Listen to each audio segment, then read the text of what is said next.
আমার প্রতিদিনের একটা ডিউটি দেখাচ্ছে, সেটা হচ্ছে কি জানেন, এই যে এই সময় ওইটা বেবিকে নিয়ে তুমি গাড়ি চালাচ্ছ, ওকে, বেবিকে নিয়ে এই হচ্ছে স্কুল মাঠটাতে আসতে হয়, আর এসে ওকে সময় দিতে হয়। আর পাশাপাশি এখানকার যারা তরুণ আছে তারা প্রতিনিয়তই হচ্ছে বিকালবেলা করে মাঠে আসে ক্রিকেট হয়তো বা কখনো ফুটবল খেলার জন্য।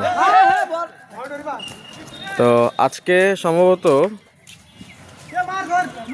পার্শ্ববর্তী দুই এলাকার ছেলেরা ফুটবল খেলছে, তাদের মধ্যে বিভক্ত হয়ে। আর এই তো বিকালবেলায় এসে এই পড়ন্ত বেলায় তাদের খেলা আমরা বাবা ছেলে মিলে উপভোগ করছে। ঠিক বলেছি সায়ান, তুমি খেলা দেখছো? ওকে, ভাল লাগছে তোমার? ওকে, তো এই হচ্ছে বিষয়। এটাও আমার দৈনন্দিন জীবনের একটা অংশই আর কি, কাজেরই অংশ। বাচ্চাকে বিকালবেলা করে সময় দেওয়া,